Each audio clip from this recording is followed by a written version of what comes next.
જય શંકર. મિત્રો, શ્રાવણ માસ ભગવાન શંકરનો પ્રિય મહિનો છે. આ મહિને ઉપવાસ કરવાથી શરીર શુદ્ધ થાય છે, મન શાંત રહે છે અને ભગવાનની કૃપા પ્રાપ્ત થાય છે. શ્રાવણ માસમાં સોમવાર કે પ્રદોષના દિવસે ઉપવાસ રાખવો સૌથી શુભ માનવામાં આવે છે. સવારમાં સ્નાન કરીને સ્વચ્છ કપડાં પહેરી શિવલિંગની પૂજા શરૂ કરવી.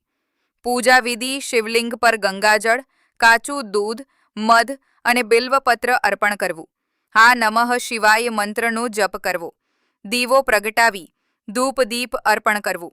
ઉપવાસના નિયમો: ઉપવાસ દરમિયાન મીઠું ન લેવું અથવા ફક્ત ફળાહાર લેવો. દિવસભર સત્ય બોલવું અને ક્રોધ ટાળવો. શિવજીના મંદિરે જઈ રુદ્રાભિષેક કરવો.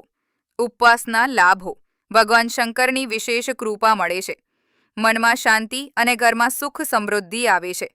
આરોગ્ય સારું રહે છે અને પાપ ક્ષય થાય છે.